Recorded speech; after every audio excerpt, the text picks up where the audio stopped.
de Zoom. Déjenme ver nada más. Bueno, ya. Fue la última persona que admití. Bueno, entonces, no sé si hayan llevado ya varias clases antes de esta. ¿Alguien que me pueda decir si me escuchan? Sí, la escuchamos, doctora. Escuchamos, doctora. Hemos llevado clases. Ok, gracias. Bueno, entonces vamos a ver en esta clase generalidades de las, pues son múltiples patologías del sistema nervioso central. Desafortunadamente es otro año que seguimos con clases en línea. Bueno, y afortunado para algunos, pero en medicina sí se ha visto limitada un poco la educación por la falta de prácticas. Ya conforme vaya avanzando el módulo, vamos a ver cómo se van a poder ir compensando. Pero bueno, entonces vamos a empezar. Bueno, los temas que vamos a ver en esta plática, pues es demencias, Parkinson, depresión, trastorno obsesivo compulsivo y epilepsia. No sé si algunos de sus compañeros los saque el programa, porque me aparecen 7 personas. Sí, es que a veces falla un poco el internet. Ok.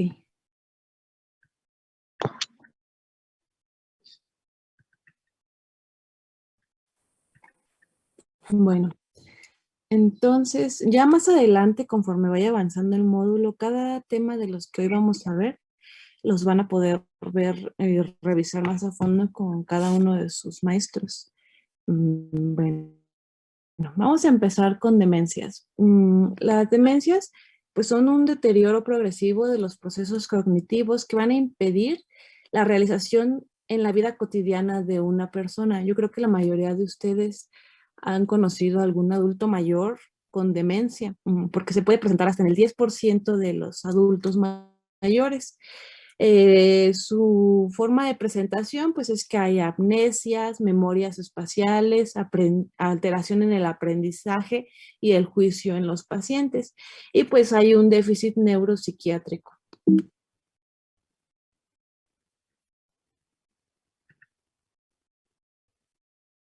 Bueno, entonces, no sé si ya pudieron ver un poco de las vías dopaminérgicas, pero aquí les puse esta imagen. Entonces vamos a tener que a nivel del tronco encefálico van a estar los núcleos, ¿no? De ahí van a empezar las vías dopaminérgicas que pueden irse a amígdala, en la porción del nervio olfatorio, el núcleo accumbens, y pues se van al cuerpo estriado, el globo, el pálido.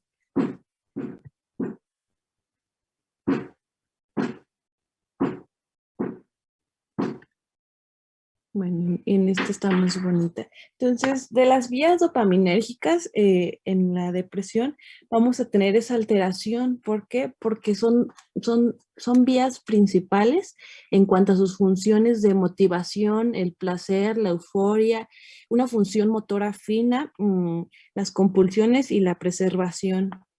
Todo esto en las porciones frontales, ¿no? De los lóbulos del cerebro. Pero también tenemos las vías serotoninérgicas que van a ayudarnos también a este proceso de alteración del sueño, la cognición, temperamento y los procesos de la memoria que en estas patologías también se ven alterados. Entonces, como saben, en las enfermedades pueden ser un conjunto de signos, síntomas, pero en sistema nervioso pues engloban múltiples funciones, múltiples áreas y todas están relacionadas. Bueno, en los tipos de demencias pues tenemos muchísimas, ya las irán a ver más adelante, pero de las principales o la principal es la enfermedad de Alzheimer. Vamos a tener demencias de tipo vascular, demencias secundarias al consumo excesivo de alcohol. En enfermedad de Parkinson también existe la demencia. Vamos a verlo más adelante en la presentación clínica de las patologías.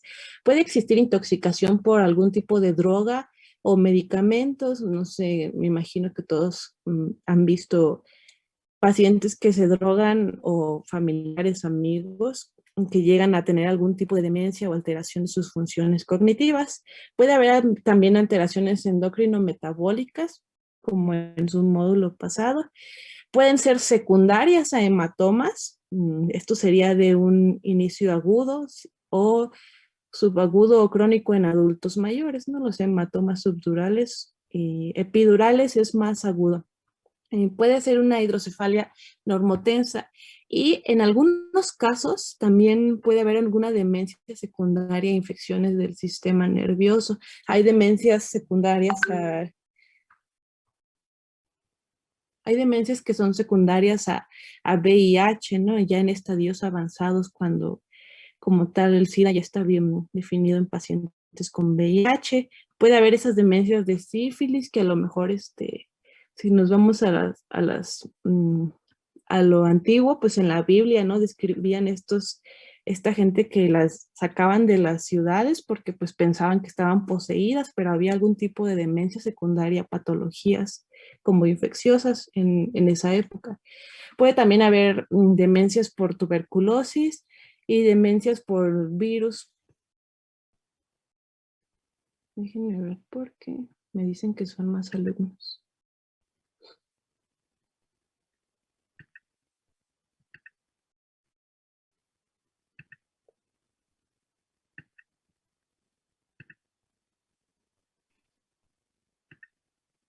Bueno, vamos a seguir. Entonces, como les mencioné, la enfermedad de Alzheimer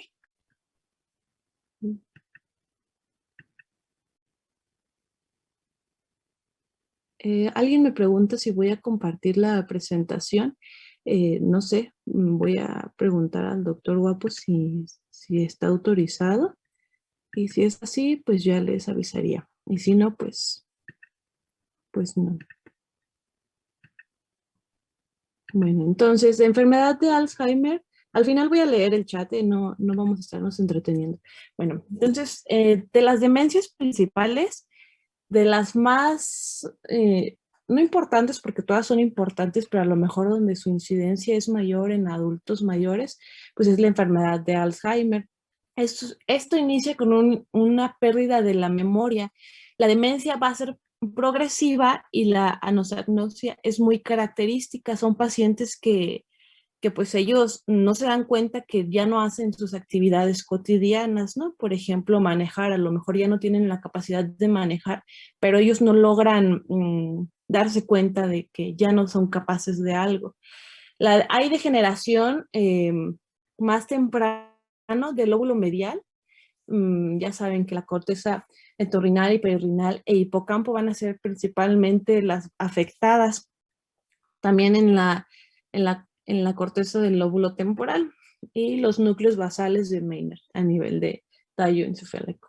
Bueno, de hallazgos microscópicos a nivel ya histológico, pues es característica que van a existir placas neuríticas, placas beta-amiloides, algunas de proteína tau, van a estar disminuidas la adrenalina y GABA, serotonina, como hay estudios especiales donde se ha visto que hay alteración en el metabolismo de la glucosa.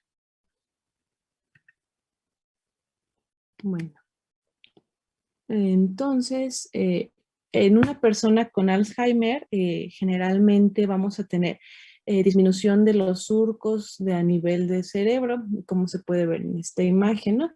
Aquí vemos las fisuras y los surcos de cierta correlación con la corteza y a nivel de la sustancia blanca y la sustancia gris, digamos que es un cerebro normal y aquí podemos encontrar el hipocampo, ya saben, los ventrículos.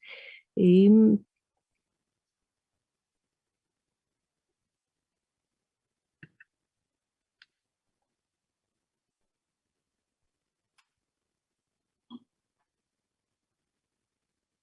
entonces, ¿qué va a pasar en una persona con enfermedad de Alzheimer? El volumen a nivel de cerebro puede estar ya disminuido, de hecho es característico que haya atrofia en los surcos y en todas las porciones del cerebro. Entonces, vamos a adelantar porque va un poco lento. Bueno, entonces podemos encontrar que la corteza cerebral empieza a adelgazarse y los ventrículos, las astas temporales empiezan a agrandarse o a aumentar de tamaño. El hipocampo en los cortes histológicos también se puede encontrar disminuido. Ya cuando está avanzada la enfermedad, pues la relación corteza-sustancia va a estar muy, muy adelgazada, los ventrículos ya están grandes y pues el hipocampo ya se va a ver reducido, que es la porción del lóbulo temporal. Entonces, como dice aquí, ¿por qué creen que entonces los pacientes también van a tener dificultad al habla? Pero no una dificultad de no poder expresar, sino que por la región, la zona donde está afectado principalmente en Alzheimer, también disminuye su habilidad para articular palabras.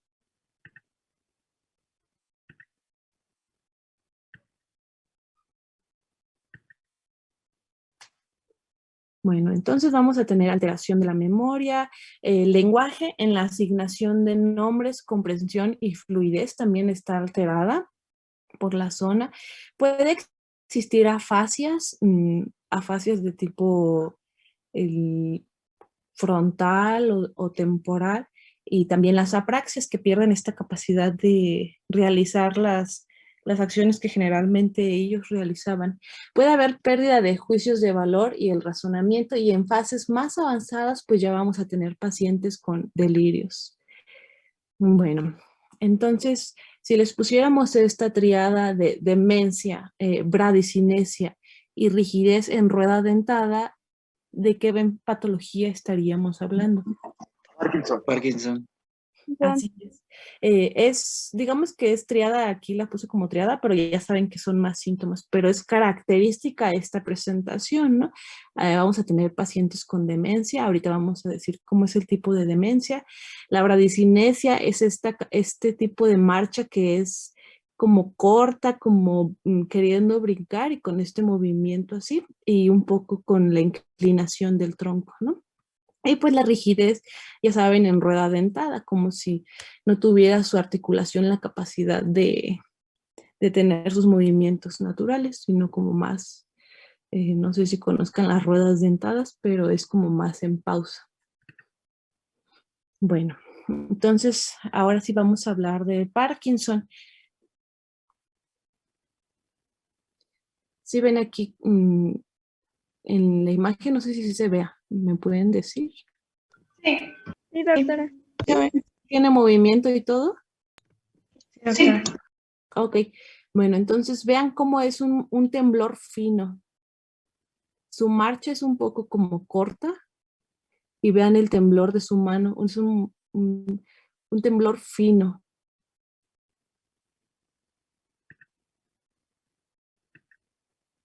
Bueno, entonces el Parkinson es una enfermedad neurodegenerativa. Lo que vimos en las diapositivas previas, va a haber un temblor en reposo, un temblor fino, hay una rigidez y hay también la bradicinesia. Otras de las características son la demencia, que puede empezar con alucinaciones visuales, hay un estado fluctuante de alerta, el paciente como puede estar muy activo, puede estar como hipoactivo o somnoliento sin que sea secundario al sueño, nada más para que me entiendan cómo es esa fluctuación. Vamos a tener también el insomnio, que es muy característico, y alteraciones del estado de ánimo, que también en fases avanzadas, lo que comentaba al principio, son enfermedades neuropsiquiátricas. Bueno, entonces, ¿qué vamos a tener? Hay una degeneración de las neuronas dopaminérgicas en la sustancia negra en la pars compacta.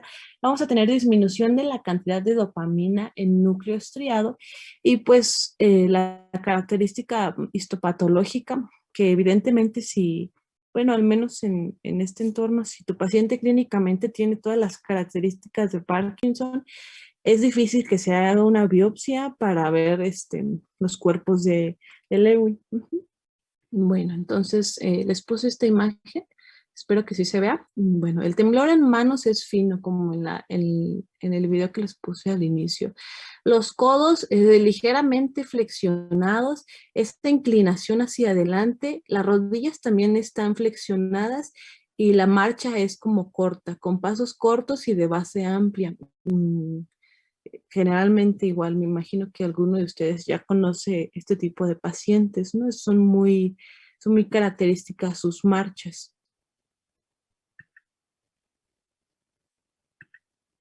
Bueno, entonces, como comentamos anteriormente, la degeneración de neuronas dopaminérgicas en la sustancia negra, en la porción de la pars compacta, es lo que nos va a llevar a esta alteración. Y de hecho se dice pars compacta en la sustancia negra porque sí se aprecia en los cortes histológicos, más adelante viene otra imagen, cómo el color hasta disminuye de las porciones.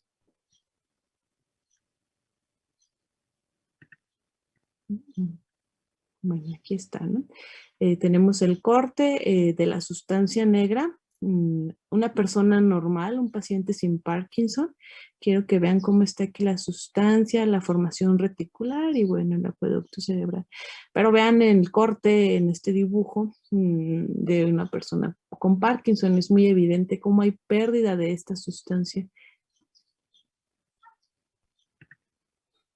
Bueno, también hay disminución en la cantidad de dopamina en núcleo estriado. No sé si alguien me pueda decir el núcleo estriado, ok, qué núcleos, ganglios contiene. Y el núcleo caudado y el núcleo lenticular. Y el putamen, ¿no? Que es la porción también que se encuentra aquí. El núcleo lenticular, bueno, es putamen y tiene porción de globo pálido. Pero sí, si vemos en la imagen que se muestra en su pantalla a la derecha, se ve entonces como de la sustancia negra en el corte, cómo las vías van y abarcan los núcleos y llegan hasta la corteza.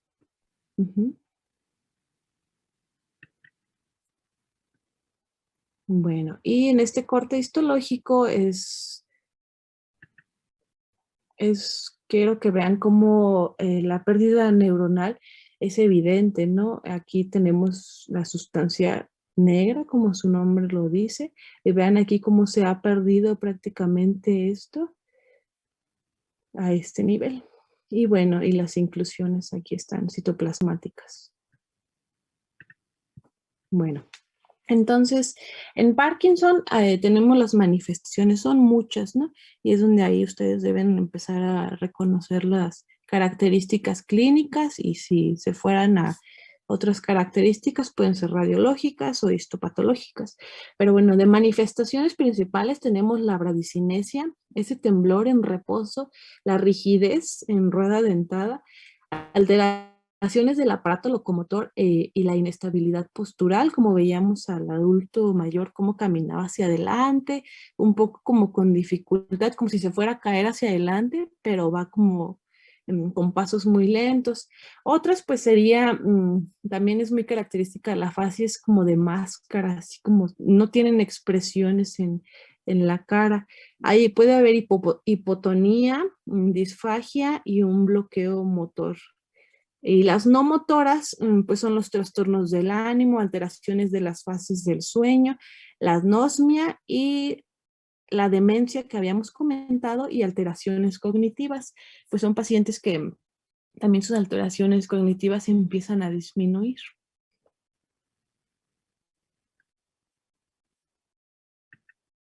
Bueno, vamos a pasar al siguiente, que es la depresión.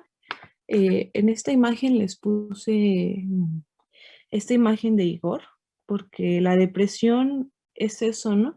Es lo que Igor siempre, como fuera el ambiente en la caricatura, él siempre estaba triste, ¿no? Todo era tristeza para él, ni estar con sus amigos era feliz, es siempre un personaje que representó la depresión en esa caricatura.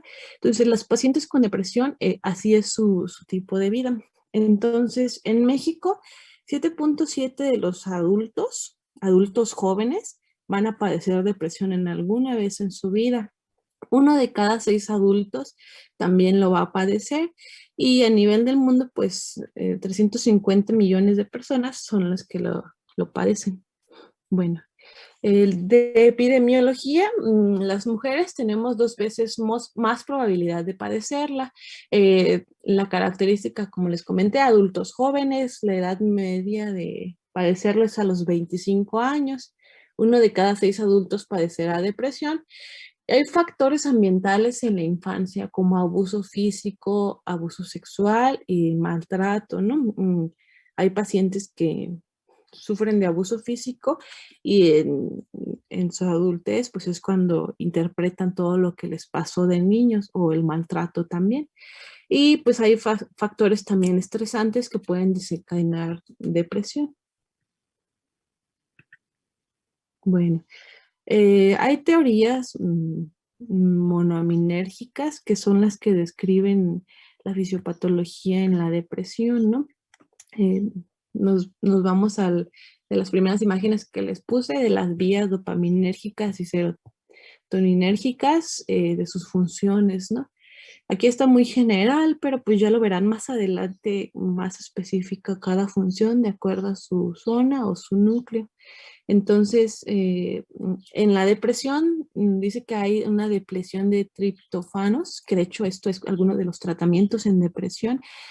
Puede haber estados inflamatorios crónicos, que son los niveles de noradrenalina, que pueden estar elevados o bajos, y la dopamina, este circuito de recompensa, motivación, lo que ya les comentaba, que puede haber euforia, placer, y puede también haber esa motivación a comparación de otros.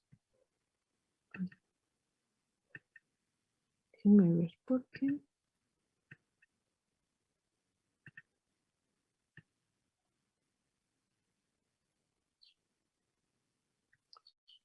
Bueno, entonces, nos queda poco tiempo, voy a apurarme un poquito.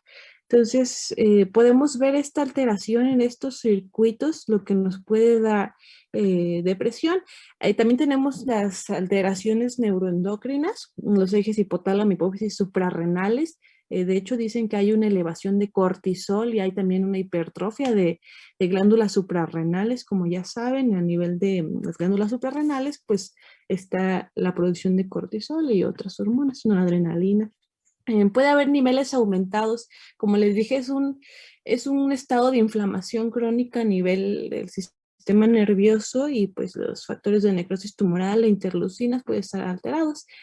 Y pues esa inflamación puede producir depresión y también alteraciones en la neurogénesis. Bueno, entonces en la depresión vamos a tener los trastornos cognitivos y los somáticos. En los cognitivos van a pesar menos que los somáticos porque hay mucho insomnio, fatiga, agitación o retraso psicomotor.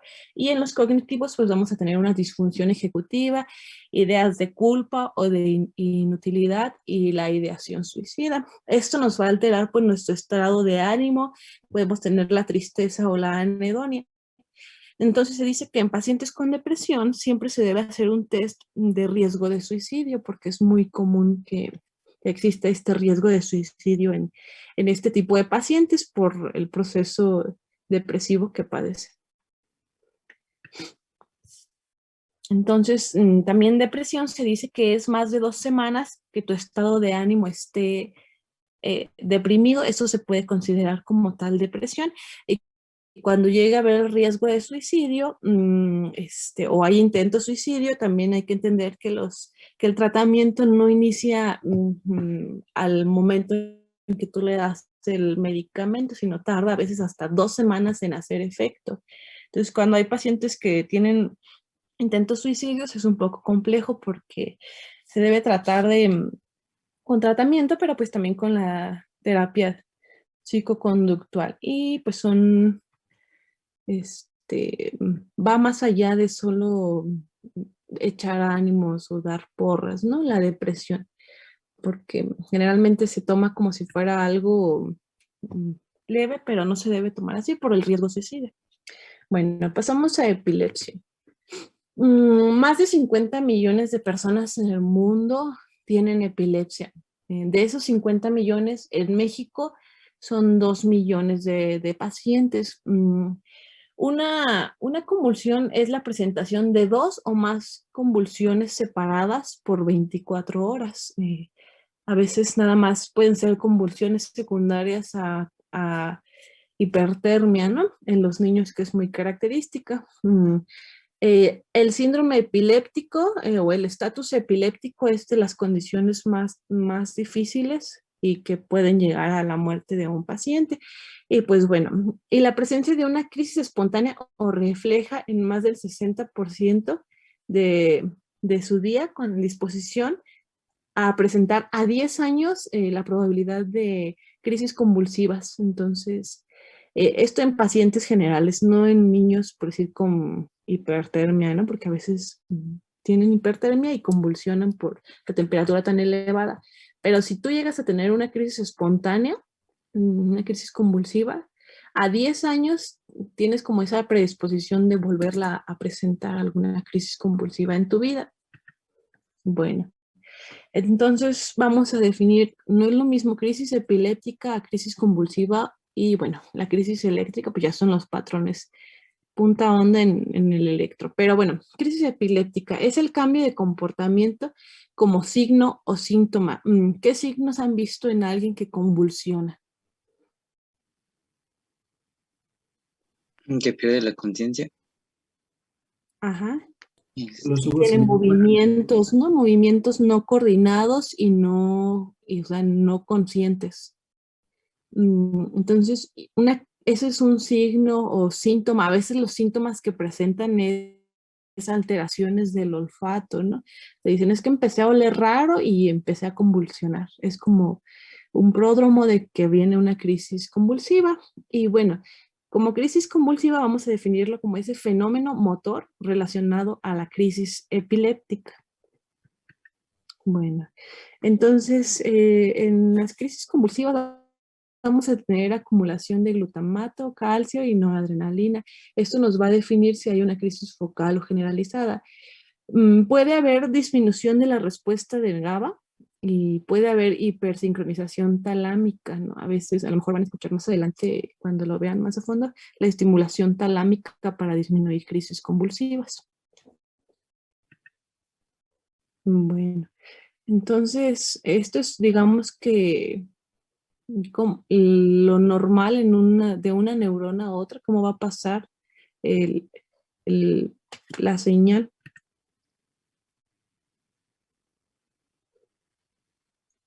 Esto sería lo normal, pero a veces en las crisis convulsivas, por eso decíamos que iba a haber alteración o de los neurotransmisores o del calcio o del sodio, y es lo que va a alterar la membrana neuronal y puede crear la crisis convulsiva. Bueno, esta clasificación de crisis convulsivas, pues lo van a ver adelante. No me quiero meter mucho porque nos quedan 3 minutos. Lo vamos a ver. La próxima clase se los vuelvo a poner. Bueno, entonces, las características de una crisis convulsiva, por eso tienen que hacer bien su interrogatorio en su historia clínica, porque a veces el inicio o el tipo de inicio de una crisis convulsiva te va a orientar en qué región, en qué zona, en qué lóbulo está ahí la alteración eh, de la convulsión, ¿no? Entonces, por ejemplo, si se asocia con el sueño, pues puede ser lóbulo frontal. Si se asocia con el ambiente, puedes descartar un síncope o pseudoconvulsión, ¿no? Hay gente que por así la llevan al hospital y supuestamente convulsiona. Claro que puede ser que convulsione por otra causa, pero a veces se tiene que investigar o indagar bien en eso. También puede haber, dependiendo de la hora del día, hay epilepsia mioclónica, factores precipitantes, la fotosensibilidad. No sé si se acuerdan de un capítulo de Los Simpson que decían que daban crisis convulsivas. Esas crisis pues, pueden ser secundarias a fotosensibilidad. El inicio de la crisis, lo que les decía, aura, o si hay un inicio focal, por decir el aura, no sé, que les diga al paciente, es que empecé a oler a cítricos y empecé a convulsionar después de eso, ¿no? O me refirió mi hijo que olía a naranja y empezó a convulsionar. Entonces, pues ya ahí te va a llevar al lóbulo de origen. Obviamente se estudia un poco más, pero esto es como general, ¿no? Si nos dice que tuvo alteraciones del olfato, pues te vas a ir a esa región. Y pues bueno, durante la crisis a veces hay pérdida del estado de alerta y pueden tener conciencia o no conciencia, la duración o si hay algún tipo de afasia para que te dijera el hemisferio dominante. Y bueno, hay varios síndromes epilépticos.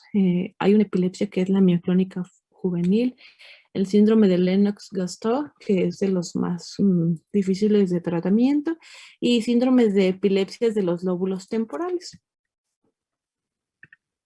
Y bueno, los tratamientos pues va a depender del tipo de crisis, el lugar de ubicación y dependiendo de la clasificación que tú le des de acuerdo a tu interrogatorio y tus estudios, pues vas a definir el tratamiento de elección. De los de primera elección, el ácido valproico, la motrigina y topiramato, dependiendo de la edad del paciente y si tiene todos lo relacionado.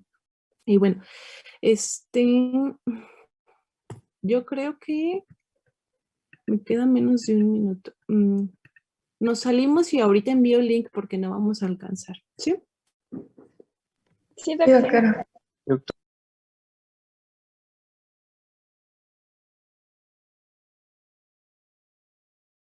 Lo que les comentaba, el tratamiento pues va a depender del tipo de crisis, ¿no? Por eso tu anamnesis, exploración y los estudios complementarios, algunas veces electroencefalogramas. Sí se ve, ¿verdad? La pantalla. Sí. Sí, Sí. doctora. Ok. Entonces, el trastorno obsesivo compulsivo, probablemente algunos de ustedes lo haya presentado, haya conocido a alguien con este tipo de trastorno. Es una de las maneras de aprender las patologías, ¿no? Relacionarla con alguien que conozcan, como el Alzheimer, Parkinson o el tipo de trastornos obsesivos. Bueno, los trastornos obsesivos compulsivos a nivel mundial son de un 2 a un 3% en la población. Igual que en las patologías previas, en adulto joven puede ser su edad de inicio, como en depresión. Puede estar relacionado con ansiedad generalizada, trastornos de la alimentación, algunos tics.